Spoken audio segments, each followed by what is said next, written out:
What we're going to talk about today is kind of protecting AWS EC2 instances with one of our platforms. It's Cygent called Cygent for Networks. Just a quick little bit about me. I'm the Chief Technology Officer and a co-founder of Cygent. I'm a technical guy. I'm a Purdue alumni in electrical engineering. I teach both blue team and red team and risk management frameworks for the Kennedy Space Center and NASA. I just done a lot of stuff. So, but in my current role, I'm a defender of networks. We write very low-level cybersecurity defense products. So we'll talk about today is our Cygent for Networks, which is a packet-based product where we look at network packets. And so you all know the issues, right? So I'm sure we heard a lot of really good stuff today. But from a security standpoint, the adversaries are out there, and they're out there every day. They understand both cloud infrastructures, on-prem infrastructures, how to utilize those automation frameworks against you, and they're out there to take control of that infrastructure, whether that's to do ransoms, to just control the infrastructure for botnets, to gather information, espionage, you name it, they want to do it. So, and they're relentless.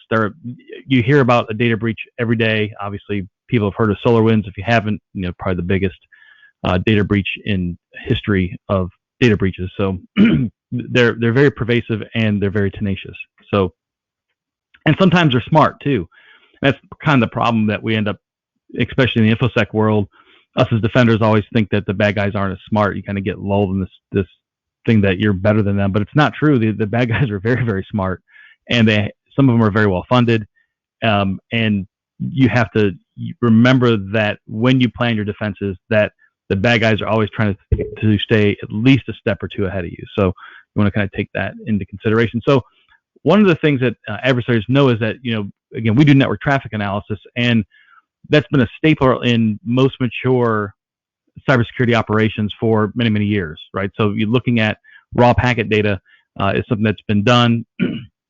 But as we've moved workloads to the cloud, the ability to perform that kind of deep packet inspection, looking at that kind of data in real time and providing both detection and response pieces to that has been tough, right? So again, it's very, very valuable. We, one of the things we do a lot of work with agencies that have 3 letters and such, and they always ask us about body count and what we catch, and we catch so many things a day. It's not even funny. We catch live attackers on networks all the time, and again, we're just looking at packet data, and so this has become kind of that issue, is that the shift to cloud has caused a lot of security teams to lose that visibility. Like, we can always get the visibility out of our data centers, we get the visibility out of our on-prem, but when we move things to the cloud, that stuff we come to rely on has been kind of a stumbling block. So luckily, one of the things that's a certainty, so no matter what a remote adversary is, especially in cloud instances, they must send and receive packets, right? There's no way around remotely compromising a system without sending packets or then receiving packets. And for some reason, every time I try to find a hacker image on anywhere on Google, it's always either a guy in the hoodie or a guy like this, because when I did my, I had half of my career I spent doing red team operations, and I always spent that time in a dark room in sunglasses looking at a Mac for some reason. I don't know why they just can't show normal people, but that's the way it is. So, but again, you can't get past that. You have to send packets, and that's where we kind of show our value. Luckily, in AWS, they've come out with a new feature called traffic mirroring and mirror sessions, which allows us to mirror certain VPC traffic and send that to one of our instances that runs in AWS to be able to do some of the things that we do with packets in our platform. So this has been a real good thing for both us and our customers.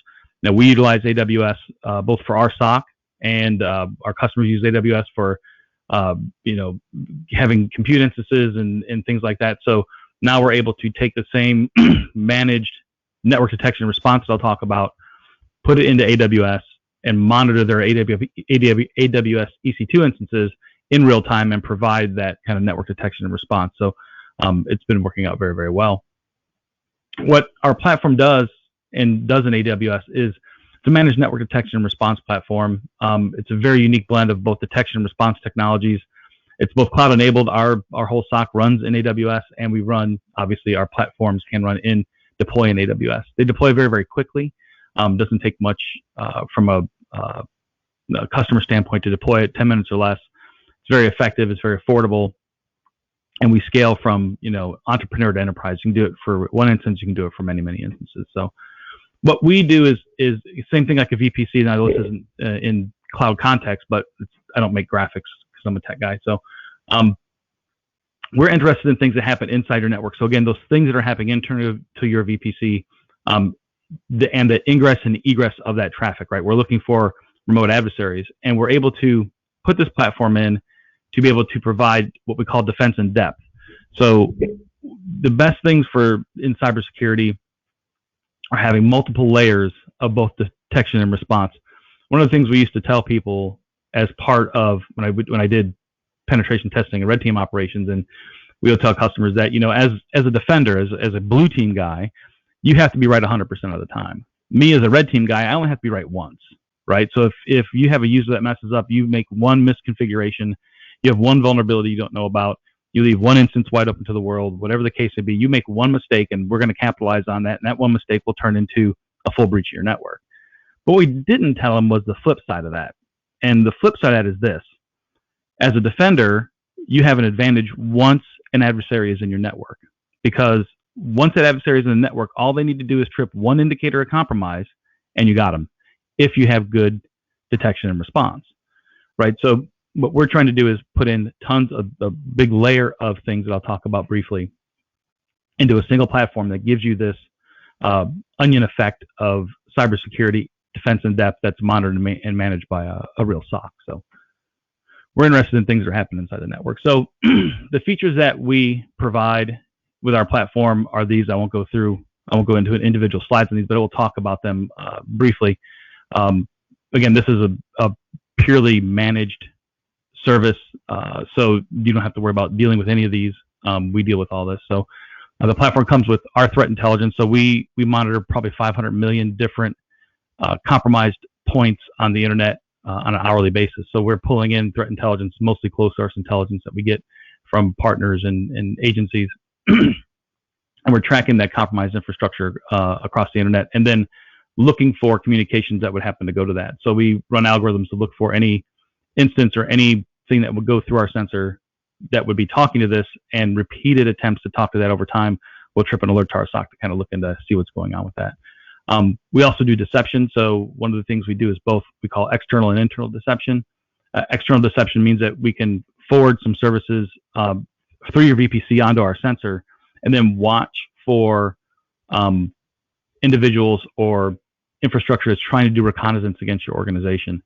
We don't broadcast those services. Again, they're there. So anybody trying to interact with those services is doing something that they shouldn't. This helps us in a few different ways. It's very timely threat intelligence. We share this intelligence with all of our customers. So we have hundreds of customers, thousands of customers everywhere. Anytime someone attacks one of our external deception engines, that gets uploaded to our SOC and then pushed out to all of our sensors. Allows us to block and detect things that are traditionally difficult to block and detect. Things like specific compromised AWS instances, compromised Azure instances, other cloud platform, and other botnets that are compromised, that you can't just block all that traffic. You can't block all AWS traffic. You can't block all of Google traffic. So we track those specific instances over time. And as attackers move on to other infrastructure, those previously used and non-compromised instances end up falling off of our list because they're not used anymore, and the new ones get put onto our list. So it's this kind of constantly evolving list of actively compromised infrastructure. It also allows customers to be dark to certain open source intelligence feeds, like things like Shodan, if you're not familiar with. But there are websites out there that go out and scan the internet every day. They look for open services, they grab headers, they do all that kind of stuff, and they post it online for people to see. And attackers and red team guys like me used to use that without having to send packets, right? So the first thing we'd do is try to do as much open source intelligence and much reconnaissance gathering as we could for an organization, and utilizing those services that have already scanned a customer is much better than trying to scan them yourself. But the nice thing about utilizing our external deception is you end up becoming dark to those things. So it doesn't matter what services legitimate services you may host on your infrastructure, they become dark to those open source intelligence because we're blocking those guys all the time. We also do internal deception. So we'll run, we have 30 different models of internal deception we can use that we put on the network. Again, we're just trying to catch attackers who are trying to probe things and look around. It's very effective to catch penetration testers too. We do a lot of that as well. We have a traditional IDPS engine inside there. Again, IDPS is something that's been around for a long time. We utilize an open source IDPS engine called Suricata. We have tons of our own signatures we write for that. We do share those back to the community. And that allows us to just, again, watch for hundreds of different things that would happen to traverse the network. We also store that information. So as Suricata decodes those packets, they go into an elk stack, and then we run algorithms against that data to look for anomalies. We utilize things like fast Fourier transforms to look for malware beacons. We utilize a thing called J3, which is a fuzzy fingerprint for SSL communications. So you can fingerprint malware communications. We can find domain generation algorithms and all kinds of stuff using advanced network analytics. We also profile the behavior of the network. So we look at the types of traffic that's going through and then base that on a risk formula to tell you that on basically a score from 0 to 10, the likelihood of you having an incident. So again, if you have things that are open to the outside, you're getting a lot of exploit attempts, or you have traffic that's going to Tor, there's just tons and tons of things we look at, but we can actually score your risk on there. And if any change in that risk happens, that's something that will alert our SOC as well. And that's just because mistakes happen, right? So if you look at some of the data, there's a really good webinar from one of the data scientists from Verizon on their data breach investigation reports. They've been doing that for a long time. They have like 12 years over this corpus of data, and he was able to break that down into basically 4 main causes of intrusions and data breaches. And one of those 4 causes is mistakes. And it's not a kind of accidental insider. You have a lot of DevOps guys, you have people configuring things all the time. Someone leaves something open and it gets missed or just not configured correctly, and the adversaries take advantage of that. So that's something that will change the risk of the network and alert our SOC, so we can actually take action and help you remediate those as well. We also do what we call external attack surface monitoring. So yes. Greg, this is all good stuff. Maybe if you could just summarize, you got all these great capabilities. We'll provide links where everyone can download those capabilities. If you could, maybe give people insights like where they could download some trials or things like that. Absolutely. Yep, I got this one, another slide, we're done. So again, it's all managed by us. You don't have to worry about anything. You don't have to hire any staff. You don't have to hire threat hunters, instant responders, any of that kind of stuff. It's all managed through our SOC. So no FTEs to actually deal with and monitor your environments. This is basically how it works. Again, you get the traffic mirror sections. They go to one of our C4N instances, and then we monitor it from our SOC. So pretty interesting. If you have questions, this is some contact information. Sales and partnering information, you can contact Steve Nickel, steve@Cygent.com. If you have technical or integration questions, you can contact me directly. I don't mind. It's Greg@Cygent.com. I know we're actually past time. So I'll leave it at that. Thanks for giving me a few minutes of your attention.